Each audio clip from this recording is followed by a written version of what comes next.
माझे सासरे रोज माझ्या पतीकडे माझ्याबद्दल तक्रार करायचे।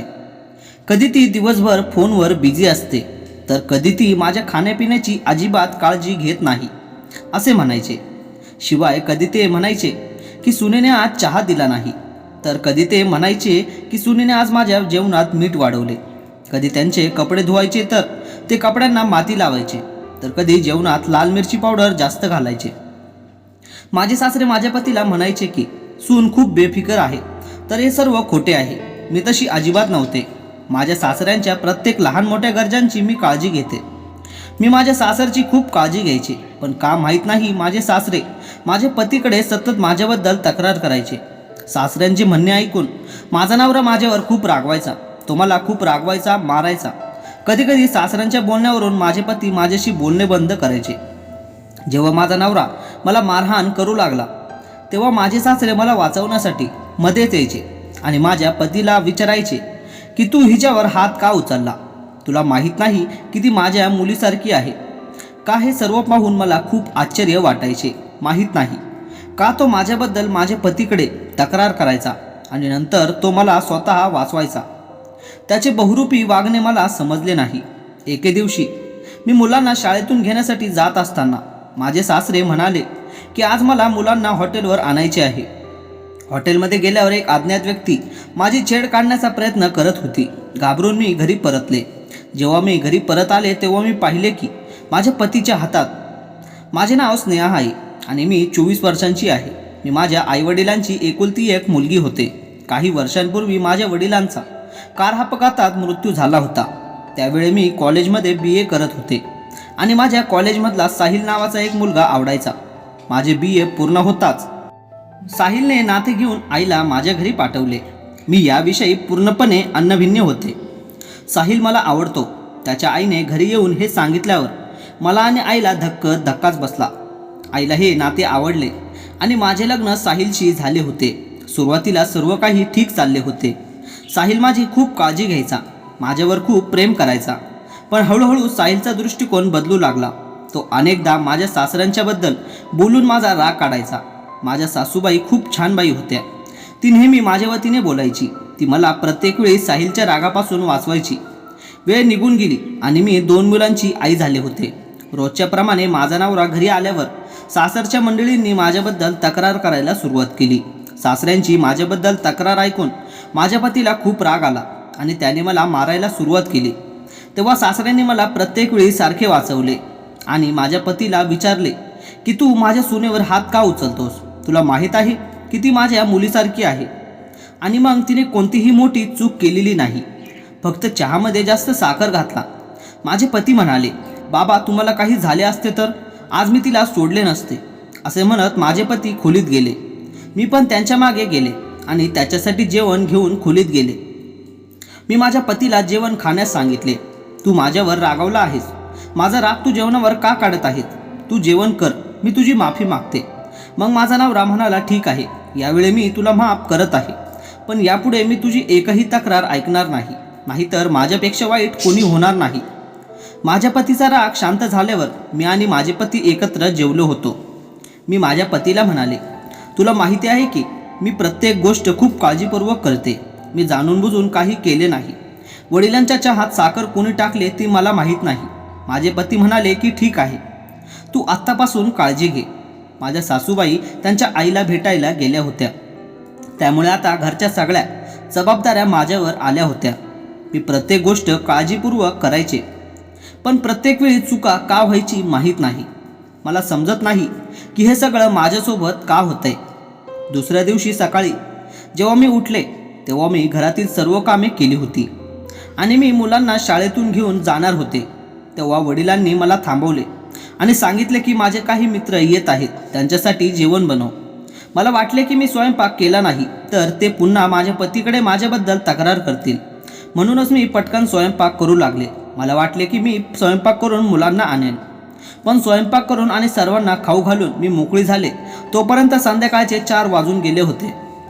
मी खूप घाबरले होते की मुलं अजूनही शाळेत माझी एकटीच वाट पाहत असतील। मुलांना आणण्यासाठी मी पटकन घराबाहेर पडले होते, तेव्हा मला दिसले की मुले साहिलसोबत बाहेर येत आहेत। ते पाहून मी सुटकेचा निश्वास सोडला। पण साहिल घरात शिरताच माझ्या अंगावर बरसायला लागला. त्याला खूप राग येऊ लागला होता. म्हणू लागला, किती बेफिकीर झाली आहेस तू, मुलांना आणायला कशी विसरलीस, तुला मुलांची काळजी आहे का नाही. साहिल मला मारणार होता तेव्हा सासरे म्हणाले, बेटा सुनबाई काय सांगते ते ऐक जरा. वडिलांनी सांगितले की ती मुलांना आणायला जाणार होती, पण मी तिला थांबवले. माझ्या काही मैत्रिणी येत होत्या म्हणूनच मी तिला स्वयंपाक करायला सांगितला. हे ऐकून साहिल म्हणाला, ठीक आहे बाबा, पण ती मला फोन करून सांगू शकली असती ना, मी मुलांना आणले असते. पण तिला मुलांची अजिबात काळजी नाही. शाळेतून फोन आला नाही तर मुलं तिथेच बसून रडत राहिली असती.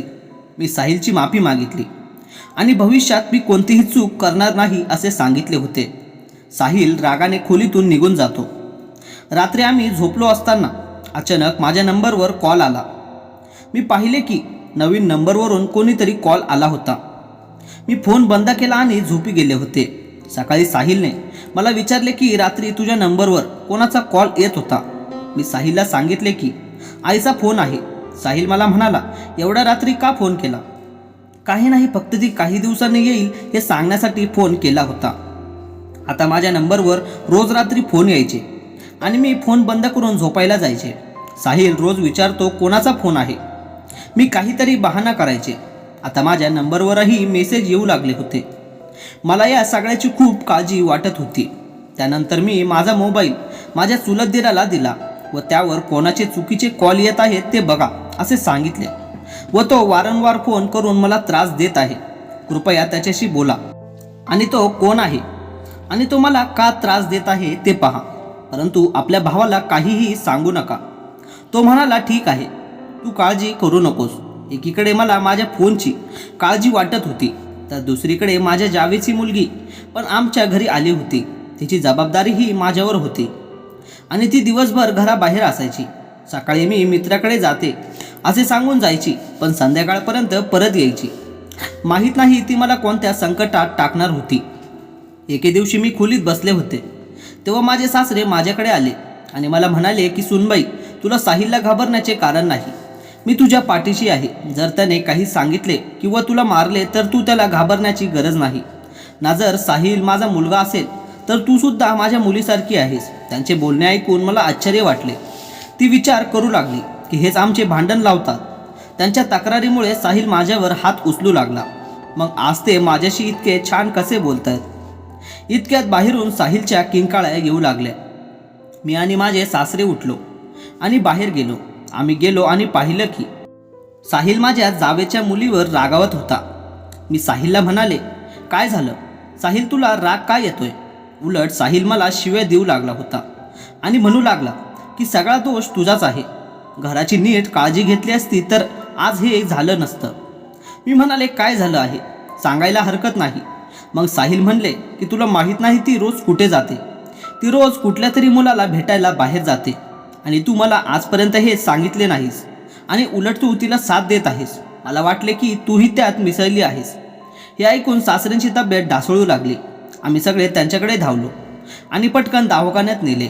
काही दिवसानंतर माझ्या चुलत दिराने माझा फोन मला परत केला आणि सांगितले की आता या चुकीच्या नंबरवरून कॉल येणार नाहीत. भाभी काळजी करू नका. मी माझा फोन परत घेतला आहे. काही दिवस फोन आला नाही, पण नंतर पुन्हा कॉल आणि मेसेज येऊ लागले होते. त्या कॉल्सने मी खूप अस्वस्थ झाले. वाटलं एकदा त्याच्याशी बोलून बघू कोण आहे आणि त्याला माझ्याकडून काय हवंय. एके रात्री फोन आला. मी फोन घेतला आणि म्हणाले, तू कोण आहेस आणि तुला माझ्याकडून काय हवे आहे. माझे तुझ्यावर प्रेम आहे, मलाही तुझ्याशी लग्न करायचे आहे असे तो म्हणाला. मी त्याला म्हणाले की तू वेडा आहेस, तुझे मन वाईट नाही, मी विवाहित आहे. हे ऐकून तो मला तुझ्या लग्नाला आक्षेप नाही असे सांगू लागला. माझ्याबरोबर पळून जा. मी त्याला खूप काही सुनावले आणि कॉल डिस्कनेक्ट केला. मी माझ्या पतीला हे सांगू शकले नाही कारण त्याने माझ्यावर संशय घेतला असता. मला वाटले की मी हे माझ्या सासऱ्यांना का सांगू नये, कदाचित ते यावर उपाय शोधू शकतील. मी सासऱ्यांना सगळा प्रकार सांगितला. माझे बोलणे ऐकून ते नाराज झाले आणि मला म्हणाले की तू साहिलला काहीही सांगितले नाहीस, हे तू चांगले केलेस. काळजी करू नकोस मुली, मी काहीतरी करेन याच्यावर. आता मी माझा नंबर पण बदलला होता, पण त्याला माझा दुसरा नंबर कुठून मिळाला हे माहीत नाही आणि त्याने त्यावर कॉल आणि मेसेज करायला सुरुवात केली. हे मी किती दिवस माझ्या नवऱ्यापासून लपवणार. एके दिवशी मी माझ्या मुलांना शाळेतून घेण्यासाठी जात असताना वाटेत मला त्याचा फोन आला. तो म्हणू लागला की तुला शाळेत जाण्याची गरज नाही, तुमची मुलं माझ्यासोबत आहेत, तुम्ही इथे हॉटेलमध्ये माझ्याकडे या. मी त्याला स्पष्ट नकार दिल्यावर त्याने मला सांगितले की जर तू माझ्याकडे आली नाहीस तर मी तुझ्या मुलांचेही नुकसान करू शकतो. हे ऐकून मी घाबरले आणि लगेचच मुलांना घेण्यासाठी हॉटेलमध्ये गेले.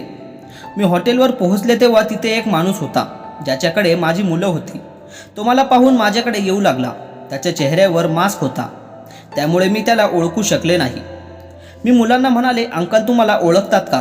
मुले म्हणाली, आई नाही, आम्ही त्यांना ओळखत नाही. मग मी मुलांना सांगितले की तुम्ही याच्यासोबत का आला आहात. मग माझी मुले म्हणू लागली की आई काका खूप चांगले आहेत, त्यांनी आम्हाला भरपूर चॉकलेट आणि आईस्क्रीम दिली आहे. तो माणूस मला तुझ्याशी लग्न करायचे आहे असे सांगू लागला. तू माझ्याशी लग्न कर, मी तुला खूप खूप आनंदी ठेवीन. माझ्या मुलांमुळे मी त्याला काही बोलू शकले नाही, कारण माझी मुलं त्याच्यासोबत होती. मी माझ्या मुलांना घेऊन घरी परतले. मी खूप घाबरले होते. घरी पोहोचताच साहिल घरी रागाने माझी वाट पाहत होता. त्याचा चेहरा रागाने लाल झाला होता आणि घरातील इतर लोकही तिथे उपस्थित होते. सर्व लोकांना पाहून मला असे वाटले की मी काही पाप केले आहे आणि घरी परतले, पण मी काही केले नाही. माझा अजिबात दोष नव्हता. मी त्या माणसाला ओळखतही नव्हते. माझ्या मुलांसाठी मला त्याच्याकडे जावे लागले, पण मी काहीही चूक केली नव्हती. मी माझ्या सासऱ्याकडे बघितले तेव्हा त्यांनी मला पाहून डोळे खाली केले. जणू काही सगळं माहीत आहे असं वाटत होतं. मी घरात शिरताच साहिलने माझ्या तोंडावर थप्पड मारली आणि अनेक फोटो माझ्यावर फेकले. मी तो फोटो उचलून पाहिला तेव्हा माझ्या पायाखालची जमीनच निघून गेली होती. तो फोटो माझा आणि त्या माणसाचा होता जो कोणीतरी कॉम्प्युटरवरून बनवला होता. ती मी नसून दुसऱ्याच एका स्त्रीचा होता जिच्यावर माझा चेहरा लावलेला होता. तू माझी फसवणूक केली आहेस, माझ्या पाठीमागे दुसऱ्याला भेटत आहेस आणि आता तू मर्यादा ओलांडली आहेस असे साहिलने सांगितले. आज तू मुलांनाही घेऊन गेलीस त्याला भेटायला. मी म्हणाले, साहिल तू जसा विचार करत आहेस तसा काही नाही. बाबांना एकदा विचारा, त्यांना सर्व काही माहीत आहे. सासरे म्हणाले, साहिल मी तुला आधीच सांगितले होते की ही बाई चांगली नाही, पण तू माझे ऐकले नाहीस आणि तिच्याशी लग्न केले. आता बघतोय ना तिने कोणते दिवे लावलेत. सासऱ्यांचे बोलणे ऐकून माझे होश उडून गेले होते आणि मी शांतपणे त्याच्या चेहऱ्याकडे बघत उभी राहिली आणि विचार करू लागले की बाबा असे का बोलत आहेत. त्यांना सर्व काही तर माहीत आहे. साहिलने माझा हात धरून मला घराबाहेर काढले होते. मी माझ्या 2 मुलांसह आईच्या घरी आली. मी आईला सगळं सांगितलं. माझ्या आईला हा धक्का सहन झाला नाही आणि तिचाही मृत्यू झाला होता. आता माझ्या आयुष्यात फक्त माझी आई उरली होती जी मला सोडून गेली होती. आता मी माझ्या घरी माझ्या मुलांसह एकटीच राहत होते. साहिल मला सोडून गेला होता. साहिलला तर माझ्यावर शंका आली की ही मुलं आपली आहेत की नाही हे त्याला माहीत नाही. माझी अवस्था इतकी वाईट झाली होती की माझ्याकडे माझ्या मुलांना खायला काही नव्हते. मला काम करावे लागले. काम करून स्वतःचं व मुलांचं पोट भरायचं होतं. कालांतराने मी आणि माझी मुलं एकटे राहायला शिकलो. तेव्हापासून 8 महिने उलटले होते. एके दिवशी कोणीतरी घराच्या दाराची कडी वाजवली. मी जाऊन पाहिलं तर माझ्या सासूबाई होत्या. ती मला विचारू लागली की बेटा कशी आहेस आणि मुलगा कुठे आहे, कसा आहे. मी त्यांना म्हणाले, तुम्ही इथे का आला आहात, तुम्हाला आता माझ्याकडून काय हवे आहे, तुम्ही माझ्या मुलांना का विचारता आहे. त्यांना तुमचं रक्त मांडण्यासही तुम्ही नकार दिला होता. ती म्हणू लागली की बेटी थांब, आम्ही तुझ्यावर केलेल्या खोट्या आरोपाची शिक्षा बहुधा आम्हाला मिळत आहे. मी तुला इथून न्यायला आले आहे, तू माझ्याबरोबर चल. साहिलला तुला शेवटचे भेटायचे आहे. मी म्हणाले, साहिल कुठे आहे.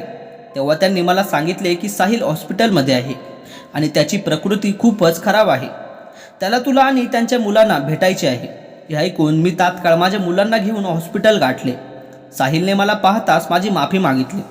मुलांच्या डोक्यावर हात ठेवून या जगाचा निरोप घेतला. जणू माझ्या डोक्यावर आबाळच कोसळलं होतं. मी जोरजोरात रडू लागली. माझ्या सासूबाईंनी मला धीर दिला होता. मला सांगितले की तू हे सर्व केलेस, ती जमीन तुझ्या सासऱ्यांची आहे. त्याने साहिलला कोणाकडून तरी दत्तक घेतले होते. साहिलचे खरे आईवडील खूप श्रीमंत होते आणि साहिलच्या नावावर बरीच मालमत्ता होती, म्हणून त्यांना हवे होते. साहिलने कधीच लग्न करू नये, पण साहिलने तुला पसंत केले आणि लग्नाचा हट्ट करू लागला. लाख नाकारल्यानंतरही साहिलने तुझ्याशी लग्न केले होते. त्यामुळेच तुझ्या सासऱ्यांनी हा खेळ खेळला होता. त्यामुळे साहिल आणि तुझं भांडण झालं होतं आणि तो तुला सोडून सर्व संपत्ती त्याच्या नावावर गेली. पण साहिलच्या खऱ्या आईवडिलांनी त्याची सर्व मालमत्ता त्यांच्या मुलांना हस्तांतरित केली होती, ज्याने तुला हॉटेलमध्ये बोलावले होते. त्याला तुझ्या सासऱ्यांनीही पैसे दिले होते आणि तुझे खोटे फोटोही तुझ्या सासऱ्यांनीच काढले होते. साहिलला जेव्हा हे सर्व कळले तेव्हा तो तुला न्यायला जात होता, पण वाटेत त्याचा अपघात झाला आणि तो हॉस्पिटलमध्ये आला. तुझ्या सासऱ्यांनाही आता चालता येत नाही. त्याला त्याच्या कृत्याची शिक्षा झाली आहे. त्यानंतर सर्वांनी हात जोडून माझी माफी मागितली आणि मी माझ्या सासरच्या घरी गेले. साहिलच्या मृत्यूनंतर मी दुसरं लग्न केलं नाही. मी माझ्या मुलांसह माझे नवीन जीवन सुरू केले. मी साहिलला आणि इतर सर्वांनाही माफ केले होते. तर मित्रांनो, तुम्हाला ही कथा आवडली असेल तर व्हिडिओला लाईक आणि चॅनलला सबस्क्राईब नक्की करा. धन्यवाद.